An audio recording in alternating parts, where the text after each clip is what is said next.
Bonjour Madame Rouquet. J'appelais pour prendre de vos nouvelles. Comment allez-vous? Bien écoutez, il ne me reste plus qu'à vous souhaiter une excellente journée.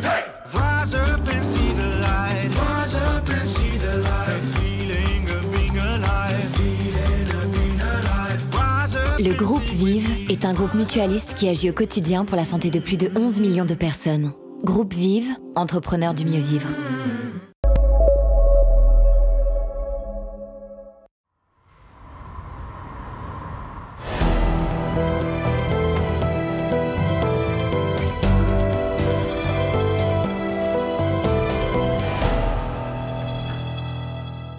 Bonjour à toutes et à tous. C'est la mauvaise surprise pour des médecins déjà très touchés par la pandémie. Non contents de menacer la vie des gens de façon aiguë, le virus poursuit son voyage mortifère dans l'organisme par ce que l'on appelle déjà le Covid long. Et oui, hasard de la sémantique, la maladie chronique s'appelle la Covid et la forme chronique, le Covid long. Passé cette remarque, les thérapeutes se retrouvent devant une infection multisymptomatique. On découvre d'ailleurs de nouveaux symptômes tous les jours, pour lequel les contours avec la psychiatrie sont mal dessinés. On peut comprendre qu'une maladie mortelle puisse générer un stress post-traumatique, mais pas plus que dans d'autres pathologies potentiellement mortelles. Et nous avons voulu aujourd'hui prendre le parti d'essayer d'expliquer autrement ces manifestations. Avec deux invités. Tout d'abord, le professeur Dominique Salmon, ancien chef d'unité d'infectiologie à l'hôpital Cochin, devenu spécialiste de cette nouvelle maladie. Bonjour. Bonjour. Le docteur Nicolas Barizien, chef de service de rééducation à l'hôpital Foch-à-Suresnes. Bonjour Nicolas. Bonjour. Et à mes côtés, un autre Nicolas que vous connaissez bien, Nicolas Leblanc, médecin de santé publique dans le groupe Vive et qui anime cette émission avec moi. D'ailleurs, c'est vous qui avez décidé qu'il ne fallait pas attendre pour parler de ce sujet. Bonjour Jean-François. Oui, effectivement, parce que la Covid et le Covid long sont des maladies nouvelles. Et spécialement le Covid long, avec des choses, des caractéristiques qu'on connaît mal, des prises en charge qui restent encore à établir, et puis des médecins et des professionnels de santé sur le terrain qui font face à ces patients sans vraiment complètement savoir de quoi il en retourne. Et cette émission est là pour les aider à trier le bon grain de livret et à aider aux prises en charge. Vous êtes plus tendre que quand vous avez présenté cette émission-là dans une émission précédente, vous aviez dit Covid long, mythe ou réalité? Mythe ou réalité, en tout cas, c'est la question qui est posée par certains. Nous allons en savoir plus avec nos deux invités quant à ce qu'il en retourne réellement. Alors, Dominique Salmon, vous étiez une de nos infectiologues, sans doute très occupée par la pandémie qui est arrivée. Et comment se retrouve-t-on avec l'étiquette? Alors, elle est informelle, mais enfin, c'est quand même ce que disent les gens de vous, spécialiste du Covid long. Eh bien, on est spécialiste parmi d'autres, hein, mais on a été interpellés juste au décours de la première vague. On n'a pas eu le choix, en fait. Les patients nous ont demandé de s'occuper d'eux et on a eu l'intuition que ça répondait à un besoin. Donc, on a réfléchi en équipe à organiser une consultation spécifique en mai 2020. Mais au départ, on n'était pas du tout spécialiste. Mais à force d'observer, de dénombrer, de décrire, on a acquis une certaine expérience. On peut maintenant partager. Ça veut dire que les autres n'ont pas fait des consultations Covid long?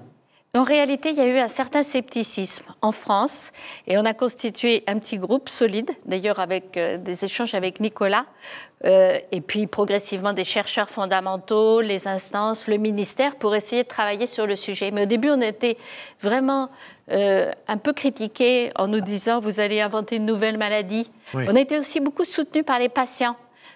On répondait à un besoin et donc ça nous a donné vraiment envie d'avancer. Mais vous êtes reconnu officiellement aujourd'hui Aujourd'hui, oui. Aujourd'hui, bon. Maintenant, je suis reconnu officiellement. On fait partie des experts de la Haute Autorité de Santé pour la rédaction des recommandations. Comment vous justifiez votre choix, que nous partageons d'ailleurs, d'un rééducateur à vos côtés plutôt qu'un psychiatre? L'infectiologie et la rééducation sont très complémentaires pour la prise en charge du Covid long. On a une approche... Oui, non, je veux dire que c'est très pragmatique. On a envie d'aider les patients à avancer avec des actions concrètes. La psychiatrie aussi, c'est utile, mais c'est peut-être moins concret. Et puis surtout, ça hérisse les patients. Si on avait fait venir un psychiatre, on s'entend très bien avec les psychiatres, ça aurait été un peu gênant. Ça aurait été de dire la maladie est en partie psychiatrique. Or, c'est vrai qu'il y a des retentissements psychologiques importants. Se retrouver face à des symptômes comme ça qu'on ne sait pas gérer, qui sont nouveaux, c'est stressant, surtout quand ça dure plusieurs mois. Mais donc les patients ont besoin d'aider, mais pas d'être psychiatrisés. Vous êtes en train de me faire plein d'amis chez vos confrères psychiatres. Je peux vous l'assurer. Je vous ferai suivre le courrier.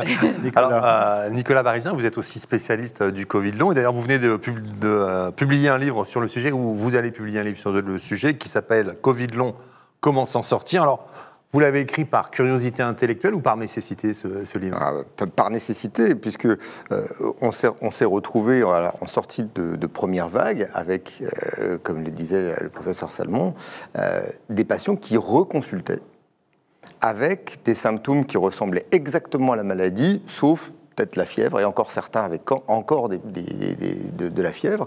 Et on s'est dit, c'est pas possible, la maladie continue. Alors, ce qui s'est passé, c'est qu'ils ont commencé à consulter aux urgences, ils ont commencé à consulter dans les services de médecine aiguë, et puis comme toutes les pathologies aiguës ont été éliminées, les collègues se sont retournés vers moi en me disant, les gens sont essoufflés à l'effort, ils sont en difficulté à l'effort, tu es un médecin de l'effort, de l'exercice, vois ce que tu peux faire. Et puis, voilà, de fil en aiguille, c'est comme ça que les choses se sont mises en place, qu'on a vu aussi des publications internationales qui montraient que l'approche d'accompagnement à la rééducation, au reconditionnement à l'effort, aidait les patients. Et puis, ce que je voudrais surtout, c'est avec ce livre, aider les patients à ne pas attendre que les choses s'enquistent, parce qu'on sait que se rééduquer... Ce livre est donc une réponse aux problèmes pratiques. Vous ayez d'ailleurs sur la une, il y a marqué le programme. Montrez-nous ça, le programme. 8 semaines de suivi, le programme Réhab Covid du docteur Barizien. Bon, voilà. Alors pourquoi Attendez, juste, c'est pas un programme qui s'achète. Quand on a acheté le livre, on a le programme. Hein, voilà, c'est pas après, abonnez-vous. Et le bon docteur va vous appeler tous les jours. Non, justement, c'est l'objet du livre, c'est de donner des éléments un peu d'autodiagnostic, c'est-à-dire de ne pas être dans l'errance, et quand on est dans l'errance, on est dans l'angoisse, et quand on a un embryon de solution, de commencer à se remettre en route tout seul, parce que malheureusement, les patients sont tellement nombreux qu'on a du mal, le système de santé français a du mal à absorber la demande de soins que génèrent ces patients. Ça serait quoi la prévalence ? Alors on estime que c'est de l'ordre de 30% à 2 mois, et 10 à 15% à 6 mois. Donc vous voyez, si on regarde par rapport au nombre de Covid, ça ferait qu'on a plusieurs centaines de milliers de patients en France touchés. Alors plus ou moins, certains ont des petits Covid longs, ils sont fatigués, ils ont une anosmie, et d'autres ont de multiples symptômes, dont cette dyspnée qui les handicape beaucoup. Alors on va voir ça en détail. Est-ce qu'on a les mêmes chiffres dans les autres pays où il y a des disparités ? C'est surtout les pays occidentaux qui ont décrit le Covid long, que ce soit l'Europe du Nord, l'Italie, l'Angleterre, les États-Unis aussi, mais beaucoup moins l'Asie et l'Afrique. C'était moins en Afrique, il y en a eu moins, puis c'était moins suivi Afrique, dans ces pays-là. On ne sait pas, mais je suis sûre qu'il y en a. Oui, non, et mais Asie, comme il n'y a pas de suivi de maladie, est-ce qu'il y a un pourcentage différent parmi les gens qui ont eu un Covid déclaré fort et les asymptomatiques? On trouve autant de Covid long dans ces deux populations-là? Alors, je pense qu'on en voit plus chez les gens qui ont eu des symptômes. On a très peu de gens Covid long qui ont été asymptomatiques, mais peut-être qu'ils n'ont pas fait leur diagnostic. Et on fait un Covid long si on a fait beaucoup de symptômes.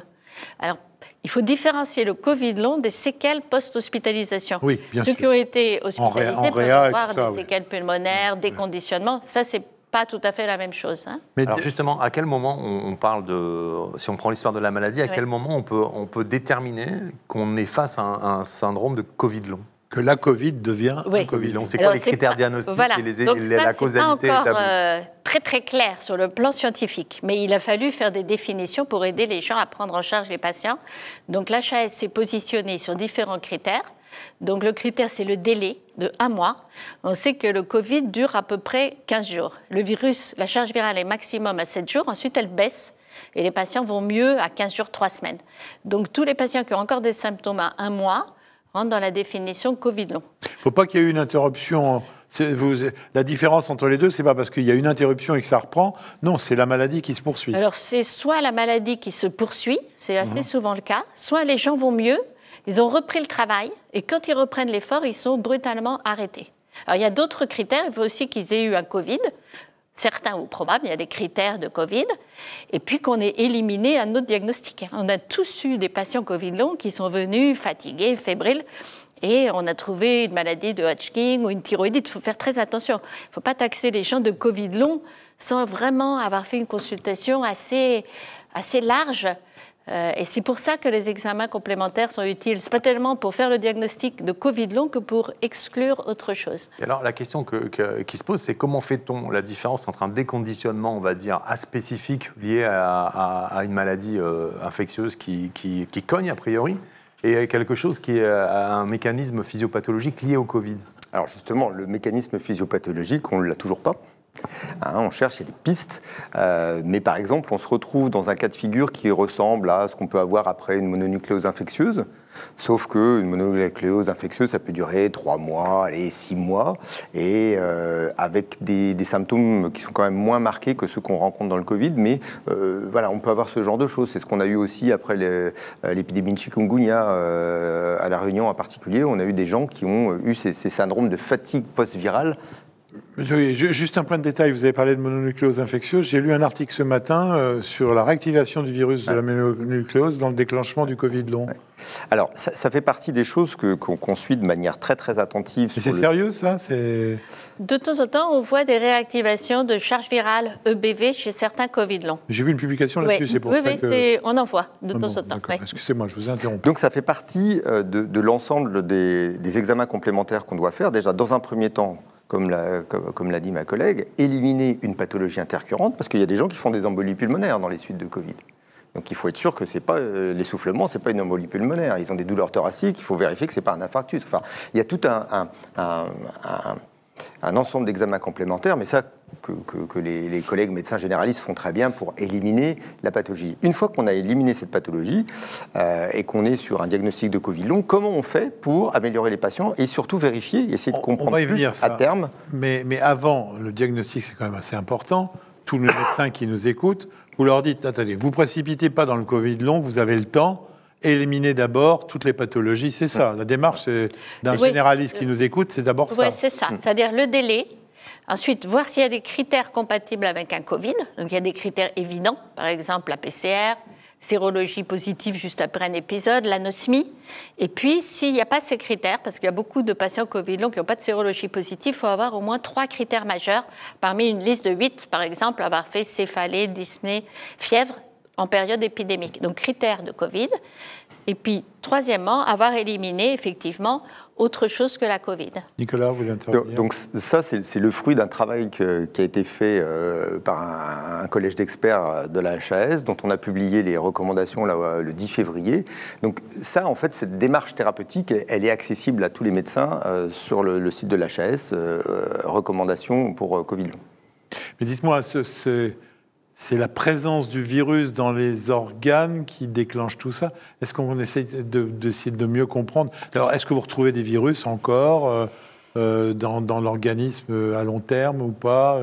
Ça paraît tout ça paraît mystérieux. En fait, ça me rappelle vraiment, si vous voulez, les discussions du VIH il y a 30 ans, où sur les podiums, il y avait l'immunologiste qui disait que c'était une maladie immunologiste, le virologue qui disait que c'était une maladie virale. Et puis au bout d'un moment, on a trouvé les antirétroviraux, ça a réglé. C'était une maladie virale qui donnait des désordres immunologiques. Donc moi, je pense que le Covid long, intimement, c'est ça. Maintenant, on n'a pas encore les réponses à toutes ces questions. On a des fois démontré la persistance virale. On a des patients qui restent avec une PCR positive pendant 6 mois. Quand on fait des recherches au niveau des fentes olfactives, on peut en trouver. D'autres collègues ont trouvé très occasionnellement du virus au niveau digestif. Mais on ne sait pas si c'est du virus qui se réplique ou si c'est des protéines virales, simplement, ou de l'ARN, qui entraînerait des désordres immunitaires. Donc, je ne sais pas, on reviendra peut-être sur les causes. Oui, on va y aller tout de suite, d'ailleurs. Oui. Non. Avant de vous laisser la parole, Nicolas, juste une question complémentaire. Chez ces malades, si on part de l'hypothèse que c'est un syndrome inflammatoire résiduel, et est-ce que c'est une bonne hypothèse, et est-ce qu'il y a un syndrome inflammatoire biologique persistant ou pas? Très peu, en réalité. On a des petites ferritines un peu augmentées, 2 fois la normale, un peu d'alate augmentée, quelques auto-anticorps, mais on n'a pas de syndrome inflammatoire, vous voyez, avec une CRP à 100. S'il y a un syndrome inflammatoire, il est local, Et il est limité, mais ça n'empêche qu'il peut entraîner des dérèglements importants au niveau de la circulation, au niveau de l'oxygénation des organes. Il n'y a pas de diagnostic de Covid long si on n'a pas l'affirmation qu'il y a eu un contact avec le virus.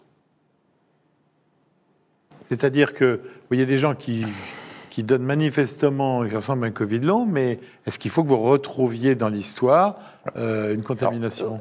Oui, c'est probable. Aujourd'hui, oui. On a eu l'interrogation sur la première vague. Les patients de la première vague qui n'ont pas eu de PCR, qui ont eu des sérologies très très tardives dans l'histoire de leur suivi, de 2 ou 3 mois après leur infection, où là on a eu parfois des doutes sur ont-ils été réellement en contact avec le virus. Depuis le mois de mai 2020, c'est terminé. Les gens qui font un Covid long, ils ont eu un contact objectivé. Je vous dis ça pour que vous ne voyez pas tous les fatigués de ce pays se ruer vers le diagnostic de Covid long. Oui, parce que les symptômes ne sont pas très spécifiques. Voilà. Céphalée, fatigue. C'est quand même, on va en reparler, c'est des symptômes quand même assez particuliers. Mais on a quand même un pourcentage de patients qui n'ont pas eu de PCR et qui ont une sérologie positive. Et chez ces patients-là, quand on cherche, on peut malgré tout retrouver quelquefois la présence virale ou quand on fait l'immunocellulaire, retrouver des réponses contre la Covid. Donc il ne faut pas exclure un patient parce qu'il a une sérologie négative et qu'il n'a pas eu de PCR. Il peut rentrer dans les critères. Et d'ailleurs, l'HAS le dit bien, il ne faut pas exclure ces patients du soin. Les examens biologiques, qu'est-ce que vous faites ? Alors, alors, on fait un petit bilan de base, genre NFS, bilan hépatique, ferritine, une sérologie, la TSH assez facilement parce qu'il y a pas mal de dérèglements thyroïdiens. Et ensuite, vraiment, c'est en fonction des symptômes. Et donc ça, on pourra peut-être y revenir. Non, mais allez-y. Non, on va pas en revenir, on va y aller. On y va. Bon, par exemple, parmi les symptômes clés, on a cette fatigue. Donc, si la personne est fatiguée, exténuée, on va faire quand même un bilan de fatigue qui peut comporter iono, TSH, cortisol. Deuxième signe très important, ce sont les signes cardio-thoraciques. Les gens sont extrêmement essoufflés, souvent, ils toussent. Donc, on va faire un bilan pulmonaire, un scanner pour éliminer une embolie pulmonaire. Il y a des scores aussi qui sont très, très utiles. Par exemple, le score de Nijmegen, qui recherche un syndrome d'hyperventilation. C'est-à-dire que la personne ventile, mais Nicolas, tu pourrais mieux en parler que moi, avec les muques accessoires, elle ne se sert pas de son diaphragme, donc on va faire ça. Voilà. Si la personne a des troubles neurocognitifs, on a beaucoup de personnes qui sont dans le brouillard cérébral, qui ont un manque du mot, qui ont du mal à se concentrer.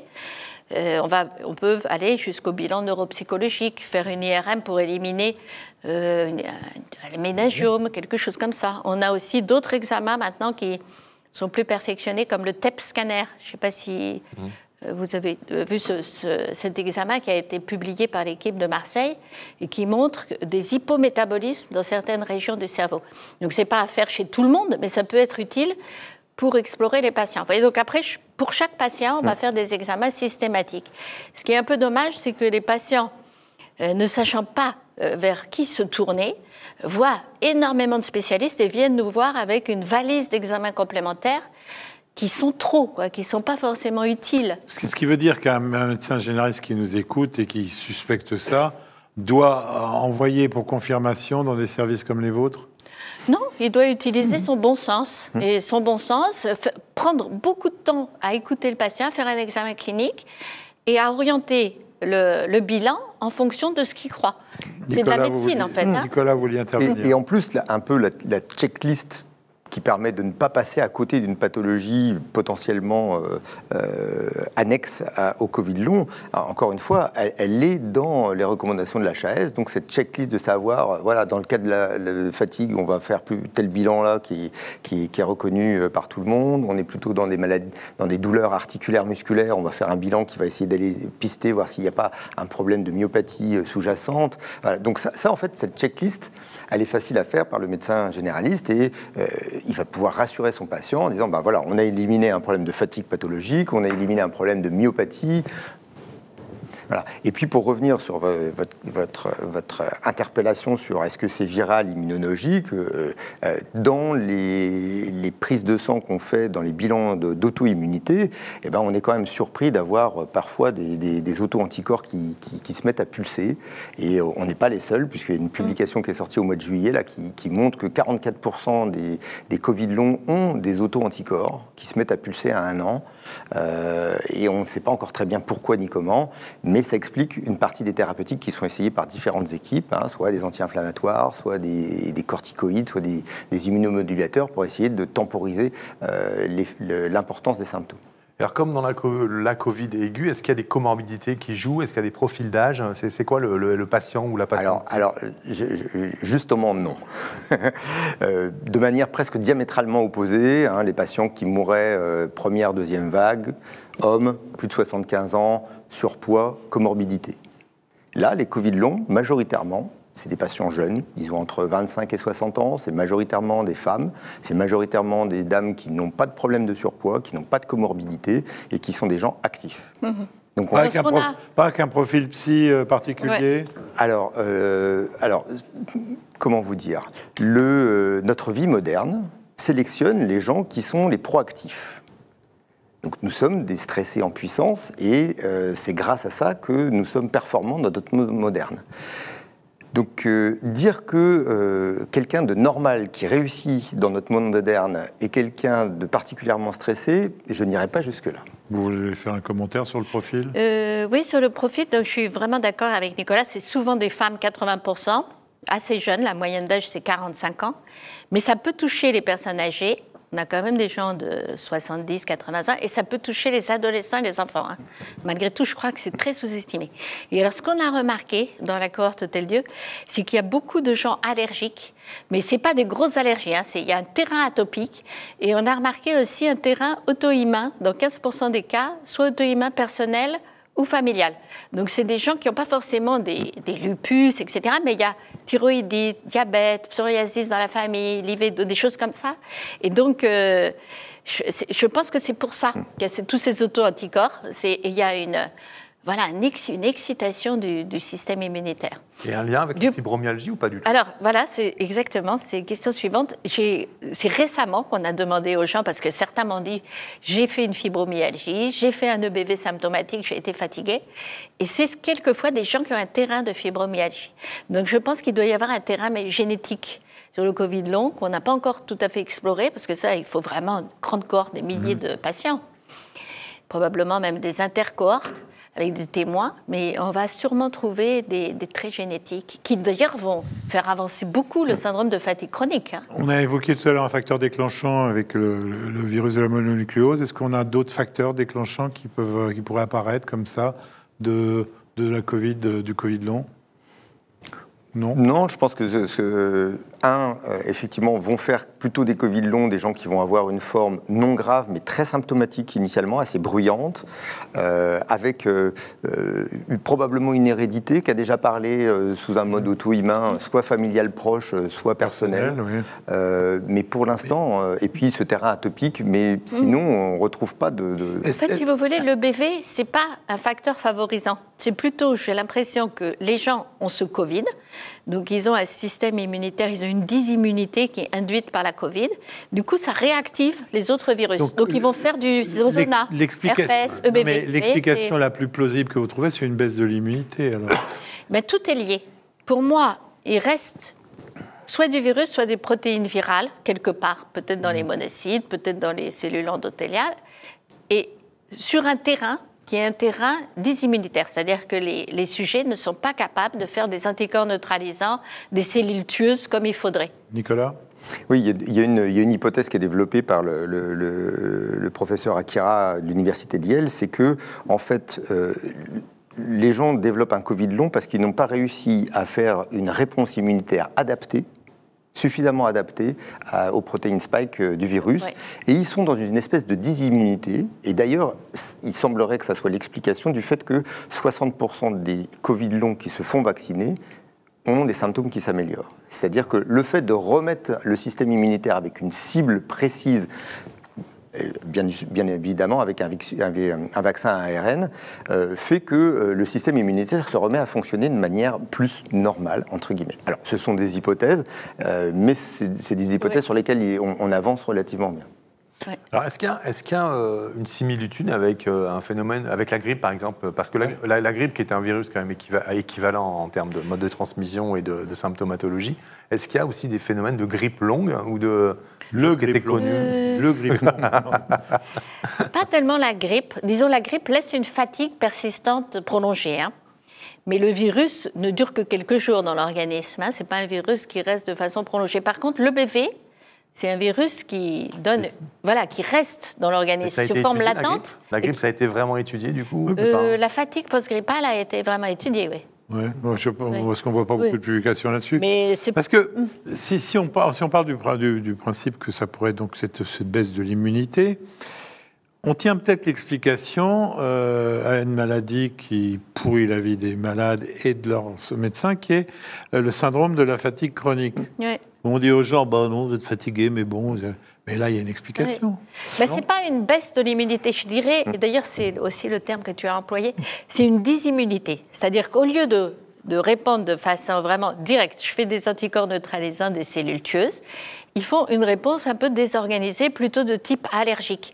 Donc les mastocytes se mettent en branle, l'histamine, tout un tas de trucs, et donc ils font des symptômes comme ça, des myalgies, des troubles digestifs, donc des signes cutanés. Vous expliquez ce syndrome de la fatigue chronique, alors qu'il y a beaucoup de médecins qui disent que ce n'est pas une entité. Ça n'est pas une entité reconnue en France. Ouais. Et ça fait partie de la lutte d'une grande partie des associations de patients, parce que c'est une maladie, une entité qui est reconnue dans les pays anglo-saxons.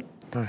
Même si on n'en a pas d'explication physiopathologique. Et on a avec cette dysimmunité, on commence à en avoir une. Voilà. On a beaucoup d'espoir, justement, d'avancer dans ces syndromes de fatigue chronique, dont... Il faut chercher quoi, alors, pour affirmer ça? Il faudra faire des études d'immunité de tous ces patients-là? Oui, des études d'immunité, des études de cytokines, des études aussi de biopsie, quand on a un patient qui a des signes musculaires, qui a des signes cutanés, voir ce qui se passe. C'est pas fait, ça. C'est en cours, ça. On a pas mal de patients qui participent à des protocoles. Oui, pour vous dire, sur le syndrome de fatigue chronique, quand on a vu ces patients Covid-là, on a tout de suite vu la similitude, et les associations fatigue chronique nous ont contactés en nous disant, ça y est, c'est un syndrome de fatigue chronique. Et on a regardé, et on s'est rendu compte qu'il y a très peu de choses, en fait, connues, et que toutes les explorations faites dans le syndrome de fatigue chronique sont assez pauvres, en fait. Il y a des augmentations de cytokines. Effectivement, ils ont un profil plutôt TH2, une réponse qui est pas tout à fait correcte, mais il n'y a pas encore de signature du syndrome de fatigue chronique. Pour le moment, on fait beaucoup de réflexions intellectuelles. On va bientôt rentrer dans qu'est-ce qu'il faut faire, parce que ceux qui nous écoutent, ils sont bien gentils de discuter du sexe des anges, mais il faudrait peut-être qu'on sache ce qu'il faut faire. Juste d'un point de vue, et dans la littérature internationale, la Covid, maintenant, les premiers cas, ils datent de début 2020. On a une idée de la durée moyenne de la Covid longue, ou ça ne s'arrête pas, ça n'en fait rien? Alors, on a maintenant un suivi à 1 an des patients. On voit que 80% s'améliorent. Donc, c'est déjà pas mal. Ouais. Sur ces 80%, on en a à peu près 40% qui s'améliorent vraiment de façon franche ou sont guéris. Mais on a 20% qui ne s'améliorent pas, et très peu d'aggravation, par contre. Ce n'est pas des gens qui vont en réa, qui décèdent de la Covid long. Et quand on regarde, ça c'est un petit peu problématique, la reprise du travail, et c'est pour ça que la rééducation est très importante, on a 50% des gens qui ont repris leur travail à temps plein, 25% à temps partiel, et encore 25% qui n'ont pas pu reprendre. Donc c'est une maladie nettement plus longue que ce qu'on pensait. Alors je comprends mieux pourquoi vous avez insisté pour que Nicolas soit avec vous aujourd'hui, parce qu'en dehors de traitements symptomatiques habituels, quelques gris-gris pour aller mieux sur quelques symptômes, vous refilez en fin de compte tous vos malades à la rééducation. Oui, mais en fait, entre autres, on ne fait pas que ça. En fait, on a ceux qui ne sont pas vaccinés, vous vaccinez. Oui, on les vaccine en leur disant qu'ils peuvent avoir une petite aggravation juste après, mais qu'ils ont aussi une chance de s'améliorer à distance et surtout d'être protégés d'une réinfection. Bon, alors et pour le traitement, vous dites que vous ne faites pas que la rééducation. Expliquez-moi ce que vous faites quand même. J'ai l'impression qu'on va vite se retrouver sur l'éducateur. Oui, c'est vrai. Mais ça aussi, l'HAS a bien réfléchi là-dessus et les médecins vont retrouver ça dans les fiches. Dites-moi, attendez, voir. Là, tout le moment où tout le monde critique l'HAS, vous avez tous les deux, vous n'avez que ce mot-là à la bouche. C'est parce qu'ils vous ont demandé ou est-ce qu'il y avait un réel besoin de faire ça? Alors, en fait, il y a eu... Oui, vas-y, non, mais on a été sollicité dès le mois de décembre 2020 parce que, effectivement, le retour de l'ensemble des associations de patients et des médecins qui s'occupaient du Covid long est remonté au ministère et on a dit il faut. Voilà, qu'est-ce qu'on fait? Donc, il y a eu un groupe de travail avec des collèges d'experts de différentes spécialités pour dire... C'est quoi un Covid long? Qu'est-ce que ça n'est pas? Et qu'est-ce qu'on fait? Et vous n'avez pas travaillé 3 ans pour sortir les recommandations? Non, mais on a... Qu'est-ce qui s'est passé pour c'est parce qu'il y avait urgence. Ah, oui. On était complètement débordés. On ne pouvait pas faire face. Donc, on a sollicité l'HAS. Et en même temps, l'HAS a reçu une injonction du ministère. C'est bien tombé. Hein. Et donc, on a travaillé pendant toute la période de Noël, janvier, des réunions presque tous les soirs, pour sortir une réponse rapide. Et là, l'HAS a été très souple. Ils nous ont dit, on ne va pas faire comme les recommandations habituelles, il faut des experts, que tout soit validé, évidence-based médecine. On va faire comme les Canadiens, où ils font des réponses rapides sur des consensus d'experts. Sur le site de l'HAS, on trouve tout ça. On trouve réponse rapide. Bon. Voilà. Alors, vous m'avez toujours pas dit ce que vous donnez en dehors de la rééducation. Alors, je suppose que vous n'avez pas trop quoi donner. Si. On a 4 piliers, ce qu'on a essayé d'expliquer. Premier, les traitements symptomatiques. Oui, bon, donc ça, mais c'est quand même important. C'est-à-dire que les anti-inflammatoires... Non, parce qu'on a beaucoup dit les anti-inflammatoires, c'est contre-indiqué. En fait, non.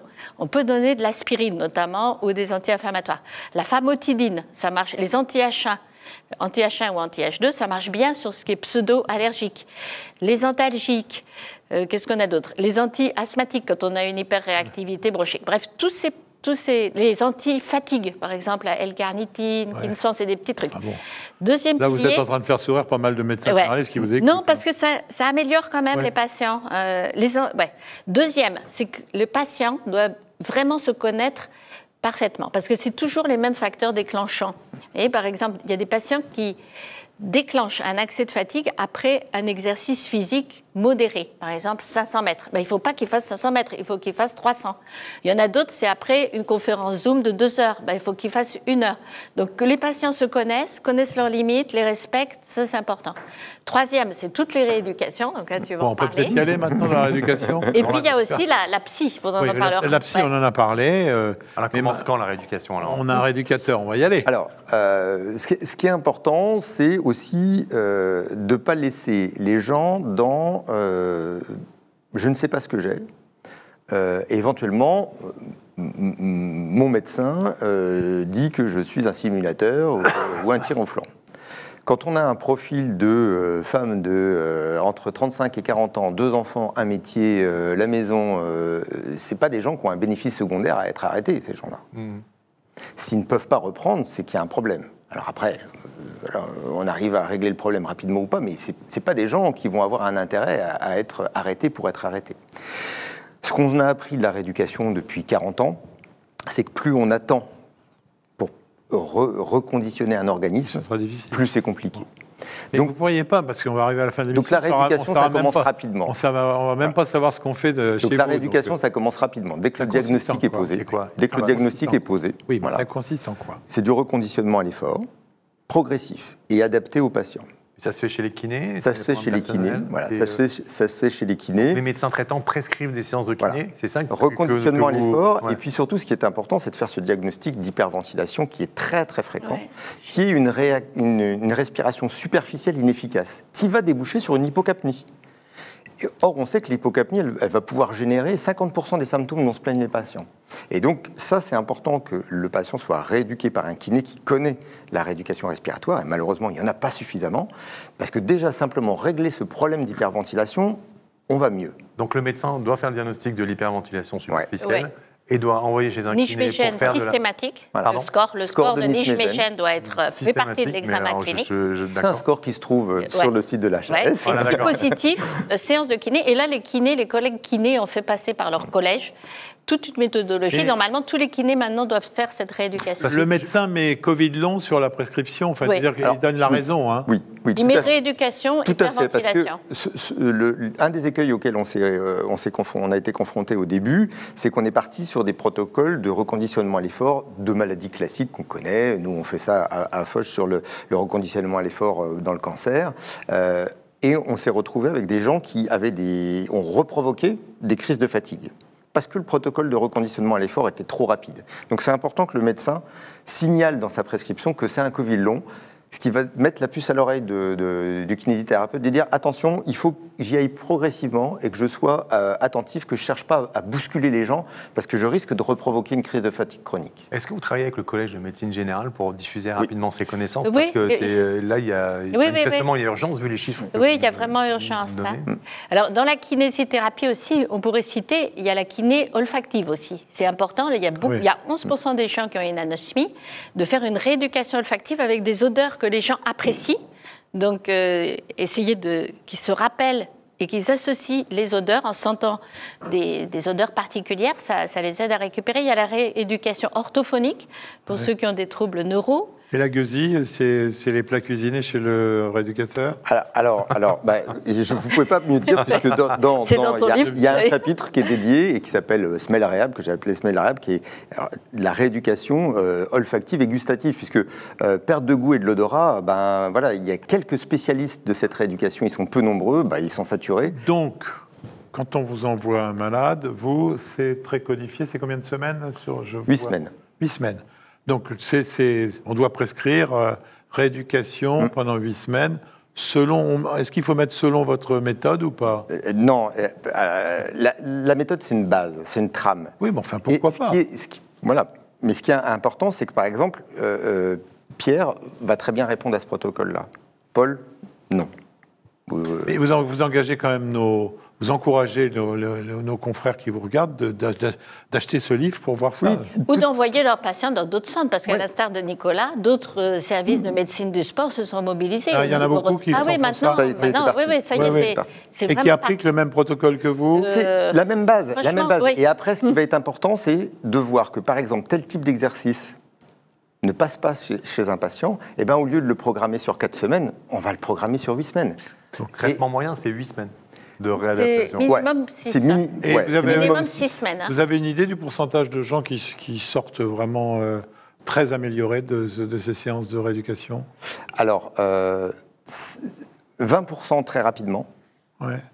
Et après, 60% lentement. Ouais. Et au bout de 8 semaines, il y a quand même, effectivement, comme disait Dominique, il y a encore 20% des gens qui ne sont pas beaucoup améliorés, pour lesquels il va falloir... Alors, on n'a pas parlé quand même de la psy, parce que peut-être qu'au départ, j'ai été un peu fort, mais c'est très important quand même de dire aux patients qu'ils peuvent être déprimés, ils peuvent avoir des signes qui s'enquistent, et de prendre un antidépresseur IRSN, ça peut leur faire du bien, des anxiolytiques, beaucoup de troubles du sommeil. Et donc, il faut prendre... C'est au choix du médecin généraliste, ça.